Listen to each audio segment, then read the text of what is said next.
నమస్తే ఫ్రెండ్స్, నేను మీ Shravani Harsha. Welcome back to our channel. Sriram పెద్ద చదువులు చదువుకొని సిటీలో మంచి కంపెనీలో ఉద్యోగం చేస్తూ నెలకి ₹1,00,000 సంపాదిస్తున్నాడు. అప్పుడప్పుడు అమ్మా నాన్నల్ని చూడడానికి సొంతూరికి వస్తూ ఉంటాడు. శ్రీరామ్ వాళ్ళ పక్కింట్లో సీత అనే అమ్మాయి ఉంటుంది. ఆ అమ్మాయి అంటే శ్రీరామ్కి చిన్నప్పటి నుంచి చాలా ఇష్టం. సీత పెద్దగా చదువుకోకపోయినా ఎంతో అనుకువగా, ఇతరుల పట్ల చాలా దయగా ఉండే మంచి అమ్మాయి. ఇద్దరికీ ఒకరంటే ఒకరికి ఇష్టమే. ఇద్దరూ చుట్టాలు కూడా అవడం వల్ల ఇంట్లో వాళ్ళు వీళ్ల పెళ్లికి గ్రీన్ సిగ్నల్ ఇచ్చేశారు. పెళ్లి ఘనంగా జరుగుతుంది. సింగిల్గా సిటీ నుంచి వచ్చిన శ్రీరామ్ తిరిగి వెళ్లేటప్పుడు భార్యతో కలిసి జంటగా బయలుదేరాడు. ఇద్దరూ కలిసి చాలా సంతోషంగా గడిపేవారు. వీకెండ్స్లో సీతను బయటకు తీసుకెళ్లేవాడు శ్రీరామ్. ఇలా 3 నెలలు హ్యాపీగా గడిచిపోయింది. కానీ శ్రీరామ్ మాత్రం సీతను ఎవ్వరికీ పరిచయం చేయలేదు. ఆఫీస్లో కొలీగ్స్ మీ భార్యని ఎప్పుడు పరిచయం చేస్తావు అని అడుగుతూ ఉండేవారు. కానీ శ్రీరామ్ మాత్రం ఎప్పుడూ మాట దాటేస్తూ ఉండేవాడు.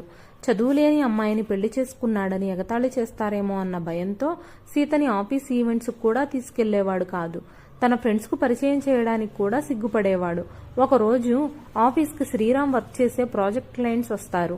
అతను బాగా చదువుకున్న చాలా తెలివైన వ్యక్తి. ఇక శ్రీరామ్ అతన్ని ఎలా అయినా ఇంప్రెస్ చేయాలి అనుకుంటాడు. ఆ రోజు శ్రీరామ్ ప్రాజెక్ట్ ప్లాన్ గురించి క్లయింట్తో మాట్లాడుతూ ఉన్నప్పుడు ఆ వ్యక్తి చాలా పొగరుగా, గౌరవం లేకుండా మాట్లాడతాడు. అప్పుడు శ్రీరామ్కి తన భార్య సీత జ్ఞాపకం వస్తుంది.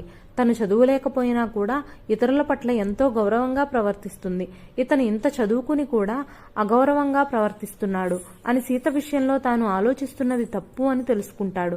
తర్వాత వీకెండ్ రోజు తన ఫ్రెండ్స్ అందరినీ ఇంటికి పిలిచి భోజనాలు పెట్టి గర్వంగా తన భార్య సీతని పరిచయం చేస్తాడు శ్రీరామ్.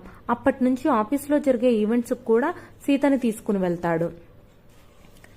భార్య చదువుకోలేదనో, అందంగా లేదనో చాలా మంది ఫ్రెండ్స్ పరిచయం చేయడానికి ఇబ్బంది పడుతూ ఉంటారు.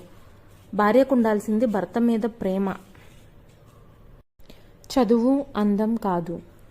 ఈ కథ నచ్చితే లైక్ చేయండి. మీ విలువైన స్పందనను కామెంట్ రూపంలో తెలియజేయండి. Thank you for watching.